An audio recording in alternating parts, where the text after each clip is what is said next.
Dr. Amir Jamel Turay is a native of Savannah and Hilton Head Island. His family has been in the Low Country of Georgia and South Carolina since at least 1814 and began establishing family compounds in the late 1800s. Turay has dual degrees from Savannah State University, a Bachelor of Science degree in Political Science and a Bachelor of Business Administration degree in Marketing, graduating cum laude in 1987. In 1981, Turay received a Juris Doctorate degree from Walter F. George School of Law at Mercer University. Turay is called the People's Historian. He is the resident scholar for Uchigunda Cultural Center and Museum in Riceboro, Georgia, and is known as a cultural historian who shares the history of African people at home and in the diaspora in particular. He has performed internationally in sharing the history and culture of African people. He is the founder of Day Clean, the African Soul, and Day Clean Journeys, which provide many who visit Savannah an opportunity to spend an exciting and unpredictable historic journey through the city of Savannah. History, culture, and empowerment are their focus. Turay has performed for the Prime Minister of Haiti, the Liberian Ambassador of the United States, the Mayor of Savannah, the Installment of Queen Kuet, the Director of the Gambian National Museum, Danny Glover, and more importantly, for the people. He has done presentations on the African American history at locations all across the world. The BBC, local television affiliates, international and national print media have featured him regarding a variety of topics involving history and culture. He has been a consultant and writer regarding Low Country history segments on CBS and NBC affiliates since 2009.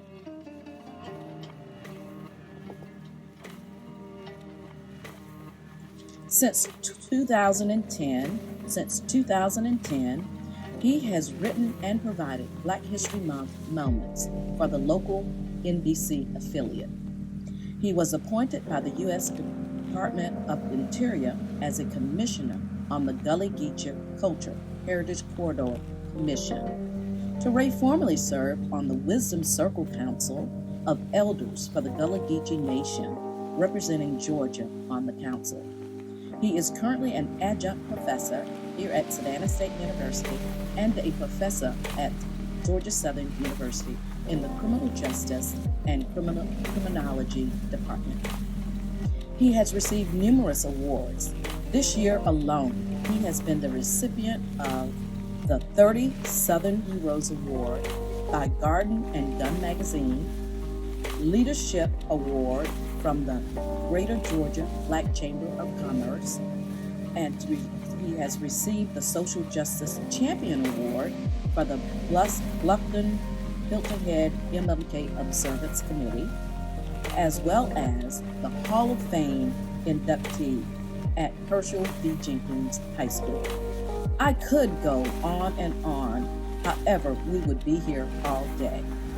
Ladies and gentlemen, class of O's and Fives, I present to some and introduce to others none other than Dr. Amir Jamel Turay.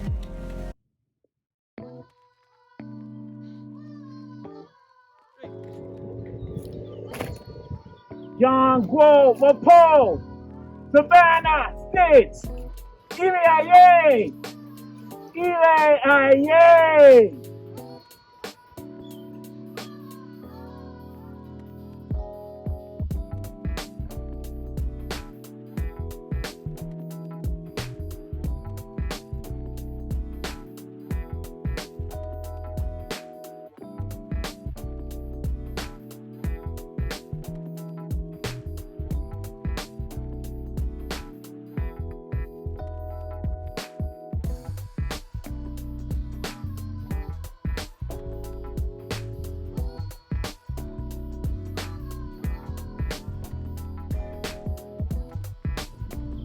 Totoye, Chijanoye, Savannah State, Ile Aye.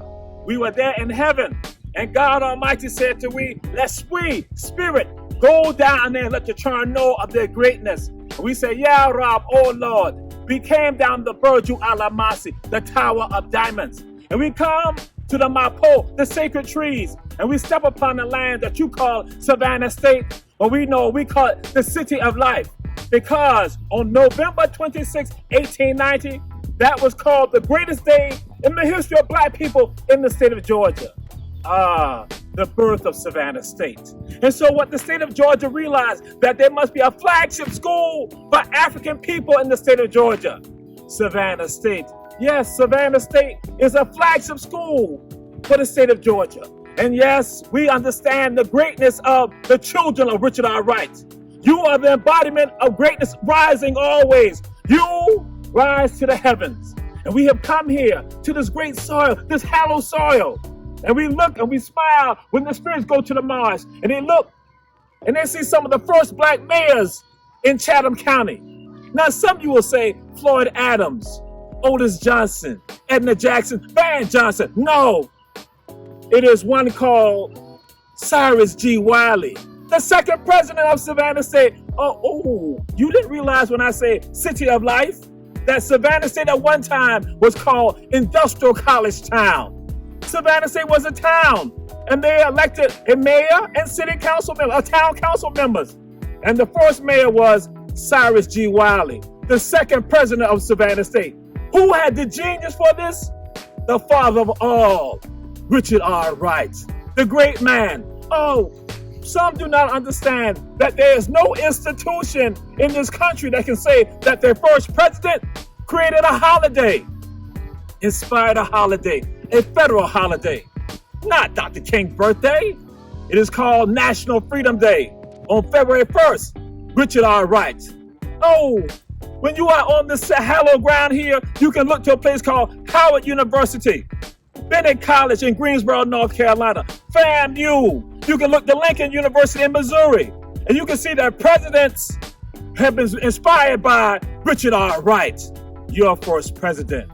You are the children of Richard R. Wright. Greatness abounds in your minds, your hearts, and your souls.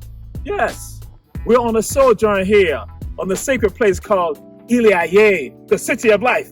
The greatest day of all black people in the state of Georgia, November 26, 1890. I sit here waiting for the mistress of Savannah State. Oh, you all are thinking of something else. No, I'm sitting here waiting for the postmistress, because the post office at one time was right here inside Hill Hall. The postmistress is Ralph Gilbert. Oh, you don't know of her? She's the mother of the NAACP in Georgia. Yes, the NAACP in Georgia. She is the mother of. She and her husband, Dr. Ralph Gilbert, will establish chapters of the NAACP in Georgia. Ralph Gilbert traveling from Savannah State, going all throughout the state of Georgia. Her husband had one half of the state, she had the other half. So the mother of the NAACP in Georgia rested right here at Savannah State. Again, when you speak of civil rights in Georgia, you must come to Savannah State. Iliaye, the City of Life, and Libertad of liberty. Savannah State. How we smile, how we love the sound of freedom. And it's tied right here at the University by the Sea.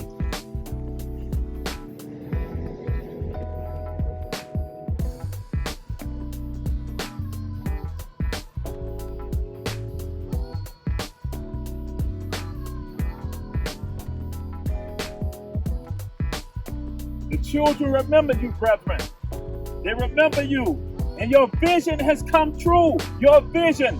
Oh, what some do not realize, when you speak of diversity in this nation, this man right here had diversity in his mind. He was the one. When you speak of Afro-Latinos, of Hispanics, of Latin people, Richard R. Wright, my brethren, he was the one that talked about them first. He talked about the Africans who are part of the Spanish conquest here in the Americas. Richard R. Wright wrote about that. 1900s. Yes, he saw the vision of Africans in America, Africans in the Caribbean, Central and South America coming together to this institution called Savannah State. 1900s. Yes. And so his vision would lead to the 1950s with Frank Prince. Oh, the first Olympian from Savannah State. His name is Frank Prince. Frank the Rocket Prince. Yes, he is from Panama. So long we have held on to diversity here at Savannah State. Richard R. Wright guiding us. Oh, what? He also wants you to know about W.E.B. Du Bois. Along the same soil walked W.E.B. Du Bois. You speak of the Niagara movement. He had to come here to Richard R. Wright and Dr. Monroe work to get support for the Niagara movement that gave rise to the NAACP. Yes, the children have remembered you. And you have a great-grandchild here at Savannah State right now, Carolyn. Sometimes she's a little trouble, but she's doing well.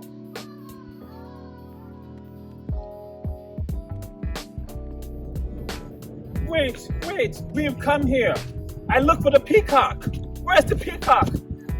Over there was peacock. Where's Lester? Where's Lester? Lester was right there. Where's Lockett? Oh, you now call it the flick. Oh, there's one of the tigers over there. I need to ask a question. Someone please tell us, where's the Blue Note now? The Blue Note. Oh, some will remember the Blue Note on Lincoln Street there in Thunderbolt, where they have some of the finest chicken gizzards dinners in the entire world. Yes, some remember the Blue Note. Oh, and when I came up here, I looked for the faculty housing. Antonio Orsott building. Antonio Orsott was the one who designed the buildings right here, all on this circle. Yes, when they would not give us an architect, Antonio Orsott, along with Benjamin Hubert, would design the buildings here that you see on the circle. Yes, genius here. Oh, Orsott is now what they call the village. Yes, Manchester. Where's Manchester? They call it the Commons. Yes, your legacy is still alive here. And we celebrate you right here on the circle of Felix Alexis, the one who maintained our land right here at Savannah State. Never do we forget those who made us possible. Wakil Jel Haq. When truth arrives, falsehood must perish. And on November 26, 1890, truth arrived, Savannah State University. And inside Payne Hall, this is where they produce geniuses right here. And so now around the entire world, people have now been enjoying the truth that has been given by folks from Savannah State. The excellence that has been embodied in all of us at Savannah State. Those who go on and get PhDs, masters, become politicians, become mayors, become business people, become great citizens. They were all embodied and given the guidance here in Payne Hall. Truth arrived, and we carry it forward. Purdy Hall in back of me. And this is the place that I have great joy whenever I come by, because this is the place of Murchison, Byers, P. Anki, Leftwich, and also Jackson, my cousin, Dr. Prince A. Jackson, former president. But this building also supports some of us. When you see the story called Hidden Figures, you read the book called Hidden Figures, you think about Hampton Institute or Hampton University. But people have forgotten that there are some other mathematicians that will help bring about something we know as NASA. And there were mathematicians out of Purdy Hall. So when I walk past Purdy, I see spaceships, I see greatness of mathematicians from Savannah State College who now shape our space program. And some have forgotten, some don't know that story. But see, that's why it's important for us to know our story and to celebrate Savannah State, to understand our greatness. So it's not just about those at Hampton, but it's about those at Savannah State. Our mathematicians helped start the space program in the United States. Wow. Purdy Hall, I love it, and I'm proud of it. I'm proud of Savannah State. Greetings, we're here at Powell Laboratory. Wait a minute, Powell Laboratory? No. The Powell building, some of y'all think, oh, IT. No, this is the daycare for Savannah State. Yes, this was the daycare for Savannah State. We had children out here. And so we say to you all, we are the children of Richard R. Wright. and we now grow strong. We are the sacred trees of Savannah State, and we cast out our seeds wherever we are, so everyone can understand the impact of Savannah State. You are those sacred trees. Thanks for checking out the videos and the small clips that we did with regards to our story. Our story is even greater than some of the things we threw out there because there's a lot more to it. But we want you to enjoy yourself regarding this reunion and understand that Savannah State should reside in your heart, your mind, and your soul. And let everyone know about our greatness, because that's who we are. 1501, baby, 1501. Greatness abounds. That's all of us. And we say to you, peace and blessings. Peace out.